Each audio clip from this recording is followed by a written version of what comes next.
কি করে বুঝবেন মৃত্যুটা ভালো হলো? এক নাম্বার আলামত আন-নুতকু বিশ-শাহাদা, মরার আগে আওয়াজ করে জিকির করে কেউ যদি পড়তে পারে লা ইলাহা ইল্লাল্লাহু মুহাম্মাদুর রাসূলুল্লাহ সাল্লাল্লাহু, এটা হচ্ছে আলামাতু হুসনিল খাতিমা। আপনার মৃত্যুটা যে ভালো মৃত্যু হয়েছে এটার আলামত। কি মৃত্যু? সবাই বলেন ভালো মৃত্যু আমরা চাই কি চাই না? ভালো মৃত্যুর এক নাম্বার আলামত কালিমা পড়ে যদি মরতে পারে। বিশ্বনবী বলেন মান কানা আখিরু কালামিহি লা ইলাহা ইল্লাল্লাহ, যে ব্যক্তির সর্বশেষ কথাটা হবে, বাক্যটা হবে লা ইলাহা ইল্লাল্লাহ, দাখালাল জান্নাহ, সে জান্নাতি হয়ে যাবে। সুবহানাল্লাহ পড়েন।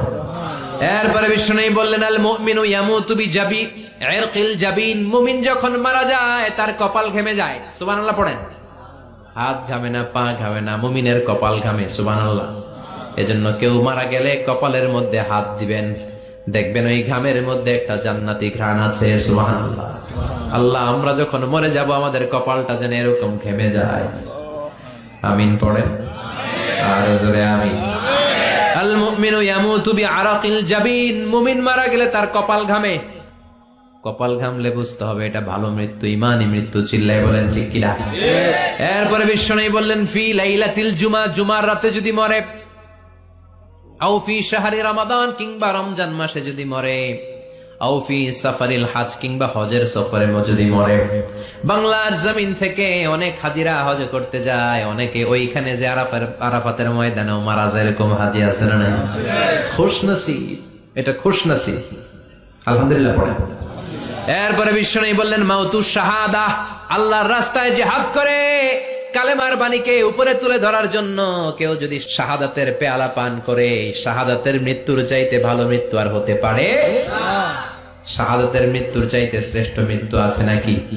কথা বলেন। আমরা শহীদ হতে চাই কি চাই না?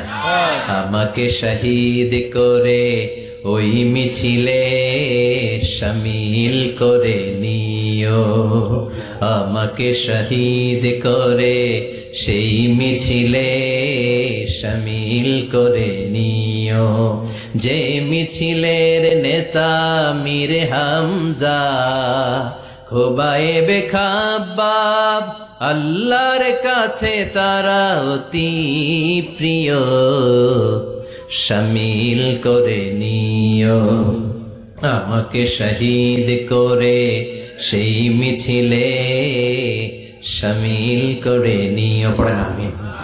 শাহাদাতের তামান্না যেই মুমিনের অন্তর নাই, অন্তরের ভেতরে নাই, ওই লোক কি মুমিন হতে পারে নাকি? মান সাআলাল্লাহ শাহাদা, বিশ্বনবী ফরমান যে ব্যক্তি আল্লাহর কাছে শাহাদাতের মৃত্যু চায়, বাল্লাগাহুল্লাহু মানাজিলাশ শুহাদা ওয়া ইন মাতা আলা ফিরাশিহি, কেউ যদি আল্লাহর কাছে শাহাদাত অন্তর থেকে কামনা করে, রব্বুল আলামিন ওই ব্যক্তিকে শাহাদাতের মর্যাদায় নিয়ে যাবেন, যদিও সে বিছানায় পড়ে পড়ে মারা যায়। বিছানায় পড়ে মারা গেছেন, কিন্তু অন্তরে কামনা ছিল আল্লাহ আমারে তুমি শহীদ হিসেবে কবুল করো। শহীদদের কাতারে আপনারা দাঁড় করায় দিবে কে? ওমরে ফারুক বলতেন আল্লাহুম্মা রযুকনা শাহাদাতান ফি সাবিলিক, ও আল্লাহ আপনি আমারে আপনার রাস্তায় শহীদ হিসেবে কবুল করেন। ওয়ারযুক মাউতি ফি হারামি রাসূলিক, পৃথিবীর কোন শহরে মরতে চাই না, বিশ্বনবীর শহরে মদিনা শহরে আমার মৃত্যু কবুল করেন। আমিন। ওমরে ফারুক কই মরছে? কথা কও। ফজরের জামাতে ইমামতি করতে গিয়েছেন মাওলাল মুগীরা আবু লুলু আল মাজুসি, মাওলাল মুগীরার আঘাতে অ্যাসাসিনেটেড বাই মুগীরা, স্টেবিং করেছে। এখানে তিনটা আঘাত করেছে, একটা এখানে, একটা পাজরে, একটা নাভির মধ্যে, নাভি কেটে দুই ভাগ। ওনাকে খাবার দেয়া হলো নাবিজ, দুধ মাখানো নাবিজ। ওই নাবিজের দুধ নাভি দিয়ে বের হয়ে যায়। উনি বললেন কে মেরেছে আমাকে? বলল অগ্নি উপাসক। শুকরিয়া করে বললেন আল্লাহ আমারে কোনো মুসলিম মারে নাই, কোনো মুমিন মারে নাই। উনি বেহুশ ছিলেন, হুশ ফিরে সবাই রে বললেন আসল্লান নাস, ফজরের যেই নামাজটা আমার ইমামতিতে শুরু হয়েছে, এক রাকাতের পর আমাকে মারা হলো। এবার আমাকে বলো আমার নেতৃত্বে যে নামাজটা শুরু হয়েছে, নামাজটা ঠিক মতো হয়েছে কিনা? সুবহানাল্লাহ। আমারে কে মারলো? কে তোমাদের খলিফা হবে? কি হবে আমার আব্দুর রহমানের আব্দুল্লাহর? এগুলো নাই। প্রথম কথা ছিল মানুষরা নামাজটা পড়েছে কিনা। সুবহানাল্লাহ। এজন্য শাহাদাতের তামান্না সবচেয়ে বড় তামান্না, চিল্লায় বলেন ঠিক কি না? এরপর বিশ্বনবী বললেন মুরাবিতান ফি সাবিলিল্লাহ, মুসলিম রাষ্ট্রের পাহারা দেয় যারা বর্ডার গার্ড। আমাদের দেশের বর্ডার গার্ডের কি বলে? আগে বিডিআর ছিল, এখন বিজিবি। আমার বিজিবি রে ভাইরা না খেয়ে না পড়ে শীতের রাতে দেশ পাহারা দেয়। বিএসএফ এর গুলিতে যদি মারা যায় এটা শহীদ। সুবহানাল্লাহ। এর চেয়ে শ্রেষ্ঠ মৃত্যু আর হতে পারে? এরপর আল মাউতু আলা আমালিন সালেহ, কোন ভালো কাজের উপর মরণ। নামাজে সেজদা দিয়েছে, সেজদা অবস্থায় অনেকে চলে যায়, এরকম আছে না নাই? তাহাজ্জুদের যায় নামাজে মরণ দিও প্রভু আমায়, একামতে দিনের কাজে কবুল করে নিও আমায়। পড়েন আমিন। তাহাজ্জুদের যায় নামাজে যেন আমাদের মরণ হয়, পড়েন আমিন। রোজা অবস্থায় মারা যাওয়া, নেক আমল অবস্থায় মারা যাওয়া, এগুলো হচ্ছে আলামাত হুসনিল খাতিমা। আপনার শেষটা, বিদায়টা, মৃত্যুটা যে ভালো হয়েছে তার আলামত। আল্লাহ এই যে কথাগুলো বললাম, শ্রেষ্ঠ শ্রেষ্ঠ মৃত্যু, আমাদের মৃত্যুগুলো ওইরকম করে দিও। চিৎকার করে পড়েন আমিন, আওয়াজ করে পড়েন আমিন। আজীবন নামাজি মুত্তাকি, মরার আগে কাফের হয়ে মরে, এরকম আছে না নাই? আবার আজীবন কাফের, ইসলামের বিরোধী, ইন্তেকালের আগে কালিমা পড়ে সব মাফ করায়, আছে না নাই? বিশ্বনবীর শ্বশুর আবু সুফিয়ান, নাম শুনছেন? বদরের যুদ্ধে বিশ্বনবীর বিরুদ্ধে, মক্কায় বিশ্বনবীর ঘুমাতে দেয় নাই, উহুদের যুদ্ধে বিশ্বনবীর সাথে ফাইট, খন্দকের যুদ্ধে বিশ্বনবীর সাথে মারামারি, আহজাবের যুদ্ধে কিলাকিলি, সারাটা জীবন বিশ্বনবীর সাথে মারামারি, মক্কা বিজয় কালিমা পড়ে মুসলমান হয়েছে। গোটা জীবনে যা অন্যায় করেছে সব মাফ করে দিয়েছে কে? এজন্য আমরা আল্লাহরে বলি, আল্লাহ কালিমাটা পড়তে পড়তে যেন আমরা মরতে পারি। চিৎকার করে পড়ে না আমিন। জিহাদের ময়দানে এক সাহাবা যুদ্ধ করতে লাগলেন।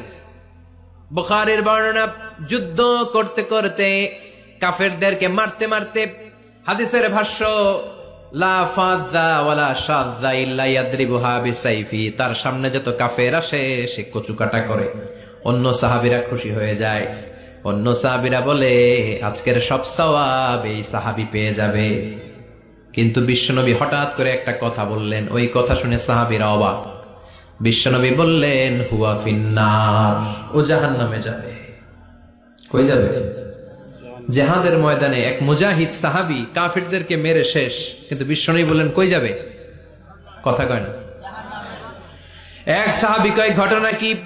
এত বড় মুজাহিদ ফি সাবিলিল্লাহ কেন জাহান্নামে যাবে? আমি লুকিয়ে লুকিয়ে দেখি। লুকিয়ে লুকিয়ে ওই সাহাবী দেখে মুজাহিদ সাহাবী যুদ্ধ করতে করতে কাফিরদের বিশাল একটা ঘাটির ভেতরে ঢুকে গেল। মারতে মারতে মারতে মারতে হঠাৎ এক কাফেরের আঘাতে এই মুজাহিদ সাহাবীর ডান হাতটা কাটা পড়ে গেল।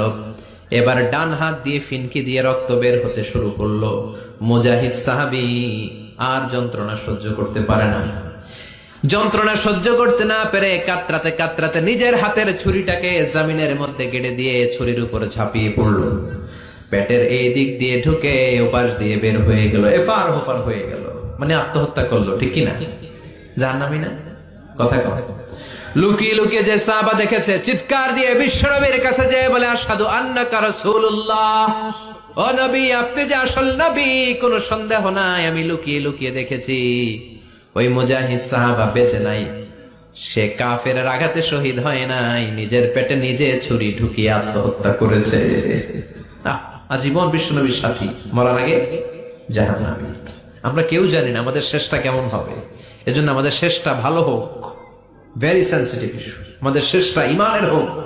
এখন যেমনি মাথা ঠিক আছে, বুদ্ধিমত্তার সাথে শাহাদাত বাক্যের উপর যেন আমরা মরতে পারি। আমরা পড়ি আমিন, চিল্লায় পড়ে না আমিন।